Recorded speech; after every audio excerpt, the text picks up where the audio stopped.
Hello my dear friends, welcome back to my YouTube channel Raj science classes में अपने राज आप सभी का एक बार फिर से राज साइंस क्लासेस में स्वागत करता हूं। उम्मीद करता हूं कि आप सभी जो हमारे पीछे का वीडियोस देखे हुए हैं, अगर नहीं देखे हमारे पीछे के वीडियोस तो हमारे चैनल की प्लेलिस्ट में हमारे वीडियोस आप सभी चाहे तो वहां पर जाकर देख सकते हैं।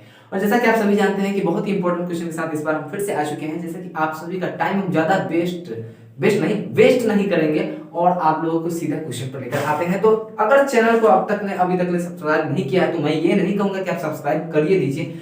आप वीडियो मेरा देखिए, अगर आपको अच्छा लगे समझ में आए तो आप सब्सक्राइब कीजिए, वरना आपकी मर्जी। चलिए देखते हैं क्या बोल रहा है। आर्थिक नियोजन क्या है, इसके मुख्य उद्देश्य क्या है।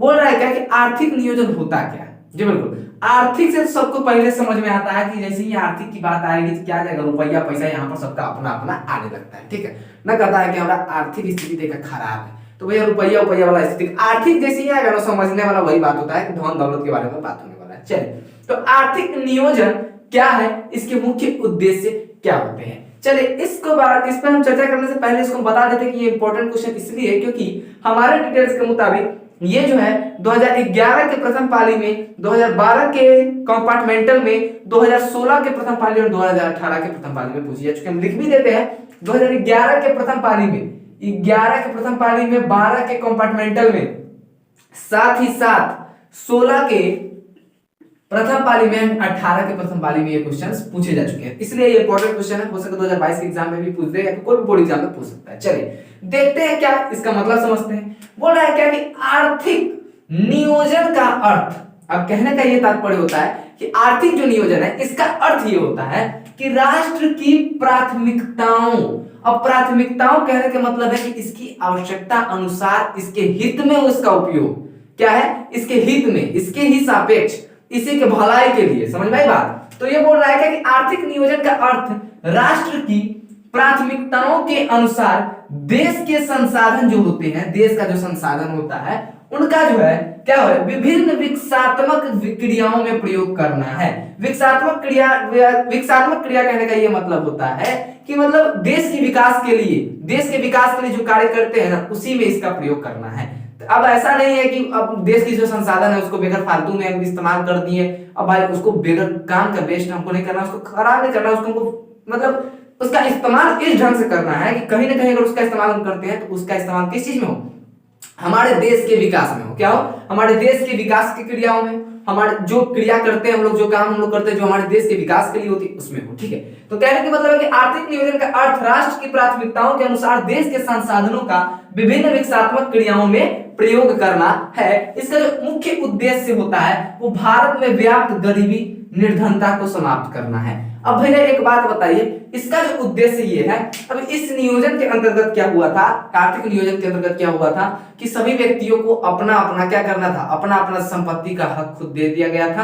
आप अपनी संपत्ति को बेच खरीद कुछ भी कर सकते हैं, तो आपकी अपनी जिम्मेवारी हो जाएगी। ठीक है, तो ये बात आई।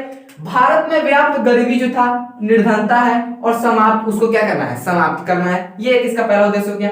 शिक्षा की गुणवत्ता में सुधार लाना है। अब शिक्षा के गुणवत्ता में सुधार लाना है कहने का मतलब है कि कितने लोगों की आर्थिक स्थिति इतनी खराब हो जाती है कि वो पढ़ भी नहीं पाते हैं अच्छे तरीके से फीस देकर। तो ये जो है सरकार जो हमारे लिए काम करती है, गवर्नमेंट स्कूल्स, इसमें हम अपने बच्चों को पढ़ा सकते हैं। इनमें हम जो भी है हमारे रिलेशंस में जिनको नहीं हो पा रहा है, मतलब वो नहीं, उनके मतलब पास इतने अच्छे स्कूलों में पढ़ाने के पैसे नहीं है, तो सरकार क्या करती है, उनको मुफ्त में भी देती है। तो शिक्षा की गुणवत्ता में भी सुधार लाने की प्रयास किया जाता है इस नियोजन के अंतर्गत। यानी कि जब हम कुछ बचाएंगे तब हम कुछ में लगाएंगे, तो किसी चीज से हम बचाएंगे, किसी चीज से हम बचाएंगे। इसका बचाने का ये मतलब नहीं है कि भाई जो काम होने वाला है उस काम में से छांट लिए। मतलब मान लेते हैं 12,000 नहीं 12 लाख का पुल बनने वाला है और 2 लाख घोटाला करके 10 लाख का पुल बनवा दिया, मालूम पड़ा 1 साल भी नहीं हुआ है, 6 महीना में ढह के गिर गया, बहुत आदमी का मर गया, तो उससे कोई फायदा है बचाने का? नहीं। अच्छे तरीके से काम हो जाए, साथ ही साथ उससे कुछ रुपया भी बच जाता है, कुछ काम बन जाए, तो उसी से बचाकर किसी और चीज में लगाएंगे। तो शिक्षा की गुणवत्ता में सुधार ला सकते हैं, उसी से नहीं ला सकते हैं।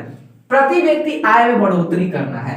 अब आर्थिक नियोजन का ये भी उद्देश्य है कि प्रति व्यक्ति आय में बढ़ोतरी करना है। प्रति व्यक्ति आय होता क्या, इस पर हम अलग से हो सके तो वीडियो लेकर आएंगे, लेकिन अभी हम समझा देते हैं। प्रति व्यक्ति आय कहने का मतलब होता है कि जहां की जो जनता, मतलब मान लेते हैं क्या कि भारत की प्रति व्यक्ति की आय बात करते हैं, भारत में या किसी भी क्षेत्र में मान लेते हैं क्या कि कोई भी क्षेत्र में है, तो भारत की जो प्रति व्यक्ति आय है, किसी भी प्रति व्यक्ति आय की बात करें तो 2021 में जो प्रति व्यक्ति आय है वो शायद 86,000 कुछ रुपए है, जबकि 2020 की बात करें तो 87,000 कुछ रुपए प्रति व्यक्ति आय थी, यानी कि भारत की प्रति व्यक्ति आय घटती ही जा रही है। ठीक है, जीडीपी शायद 1 लाख था, 1 लाख करके कुछ ऐसे ही था जीडीपी भारत का 2020 में, लेकिन 2021 में क्या हो गया है, 99,000 कुछ हो गया है, यानी कि घटता जा रहा है सब चीज। तो ये सब अच्छी बातें नहीं होती हैं। जैसे कोई चीज घट रहा है ना, तो इससे हमको मालूम पड़ता है कि हमारा देश कहीं ना कहीं पीछे जा रहा है, लेकिन देश में बहुत ऐसे दिग्गज है जो इनको आगे ले जाने की कोशिश करते हैं। तो कितने लोग ऐसे भी होते हैं जो टंगड़ी पकड़ के पीछे खींचते हैं। तो देखते हैं कोई भी काम करने जाइएगा, बड़ा करने जाइएगा, क्या करेगा, 2-4 गो आपके पीछे लगल रहता है कि भैया तू भाई काम नहीं करता, भाई काम नहीं कर रहा, इससे हमारा भलाई नहीं होने वाला। ठीक है, यही बात बता है। अब प्रति व्यक्ति आय क्या होता है, इसके बारे में थोड़ी सी जानकारी ले लीजिए। कहीं कोई क्षेत्र में जितने लोग कमाते हैं, जैसे मान लिए क्या ये एक क्षेत्र हो गया, मान लेते हैं, अब इसको मिटाए कोई फर्क नहीं पड़ता है आप सभी को। अब इसको अगर हम इरेज कर देंगे तो कोई दिक्कत नहीं है। अब प्रति व्यक्ति आय के बारे में थोड़ा सा समझाते हैं। ठीक है, चलिए ये देखिए थोड़ा सा, मान लेते हैं ये एक क्षेत्र हो गया, इस क्षेत्र का हमको क्या करना है, प्रति व्यक्ति आय निकालना है।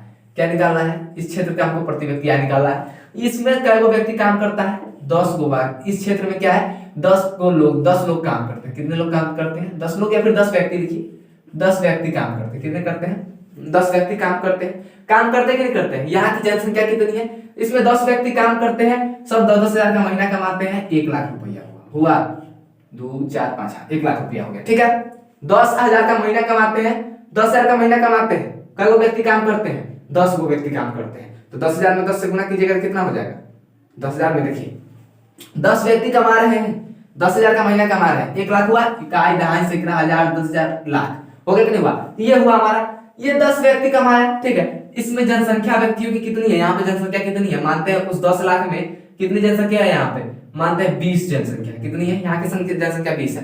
तो इस पूरे क्षेत्रफल से इसमें भाग दे देंगे, क्या हो जाएगा, कटेगा मेरा 5 बार में डट जाएगा आपका कितना, 5-5 हजार रुपया प्रति व्यक्ति है। कमाने वाला व्यक्तियों की संख्या 10,000 ही है। क्या है, कमाने वाले व्यक्तियों की संख्या 10,000 ही है, लेकिन इस यहाँ पे लोग कितने हैं, कुछ बेरोजगार भी हैं। जरूरी थोड़ी ना है जी, भारत की अगर प्रति व्यक्ति आय की बात करें तो यहाँ पर जरूरी थोड़ी ना कि सभी व्यक्ति कमाते भी हैं, बहुत सारे बेरोजगार भी हैं। आप सभी सुनते होइएगा क्या कि भारत में बहुत सारे बेरोजगार है। कभी राहुल गांधी ये नारा देते हैं बेरोजगारी हटाओ, तो कभी मोदी जी ये नारा देते हैं कि बेरोजगारी हटा दी, हम फलाना काम कर रहे हैं, चिलाना काम कर रहे हैं। उनके खिलाफ तो बोलने की हिम्मत किसी में नहीं है। खिलाफ क्या, ऐसा कोई काम ही नहीं किए हैं वो जिनको उनके खिलाफ बोला जाए। बहुत सारे काम मोदी जी ने ऐसे भी किए हैं जो कहीं ना कहीं भलाई के लिए किया गया है भारत को। जैसे कि अगर वो कोविड-19 के दौरान लॉकडाउन लगा है तो हम सबकी भलाई के लिए किए थे। और भी बहुत सारे कोविड फ्री में कोविड वैक्सीनेशन हम लोगों को मिल चुकी है, कोविड वैक्सीनेशन उन्होंने संपर्क करवाया, कोविड वैक्सीन हम लोगों को मुफ्त में मिला है। ठीक है, तो ये भी कहीं ना कहीं उन्हीं की देन है। चलिए, तो ये बात हुआ, यहाँ पे 10 व्यक्ति की बात कर रहे थे। तो यहाँ पर जो है बेरोजगार जो होता है ना, उसको भी जोड़ दिया जाता है। फर्क सिर्फ इतना है प्रति व्यक्ति आय के निकालने में कि किसी देश का प्रति व्यक्ति आय वहां पे कमाने वाले व्यक्तियों से, वहां पर जो जिनके पास रोजगार है उनकी व्यक्तियों से ही सिर्फ नहीं दिखाती है, जो रोजगार है उन क्षेत्र में उन सभी का रोजगार, उन सभी का क्या मिलाता है, आय मिला लिया जाता है।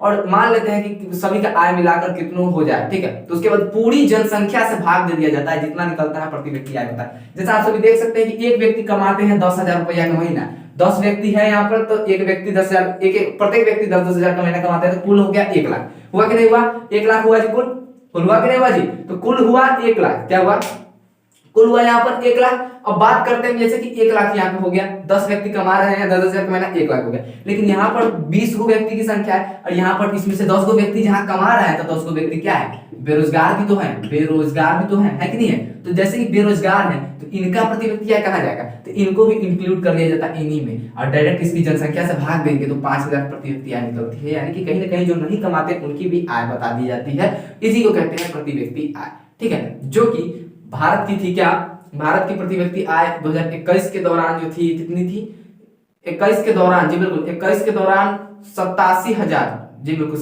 21 के नहीं, 21 में 86,000 या 87,000 कुछ आसपास में, हमको कंठस्थ नहीं है, अभी थोड़ा सा माइंड से उतर रहा है, 87 या 88 थी। ठीक है, क्या थी, 21 में 87 या 88 थी, और जो कि 2020 में 87 की 86 थी। ठीक है, अगर 21 में अगर 88 होंगी तो एक मतलब क्या हुआ है, 1,000 कमा है। ठीक है, कहीं ना कहीं, लेकिन जीडीपी हमको पूरा अच्छी तरीके से यहाँ पे कंठस्थ याद है कि 1 लाख था, क्या था, 1 लाख था। ठीक है, लेकिन कहीं ना कहीं ये घटकर कितना हो गया, 99,000 हो गया। कितना हो गया है, 99,000 कुछ है, कुछ करके है, उतना कंठस्थ नहीं है, लेकिन हम अंदाज में बता सकते हैं, लगभग में एकदम एक बता सकते हैं कि भाई अप्रोक्स में कितना है। ठीक है, अप्रोक्स में कितना है लिमिट, ठीक है, बता सकते हैं। तो आज की वीडियो में बस इतना ही। मैं प्रिंस राज विदा लेता हूँ, फिर मिलूंगा एक नए वीडियो में एक नए जोश के साथ। तब तक के लिए जय हिंद, जय भारत।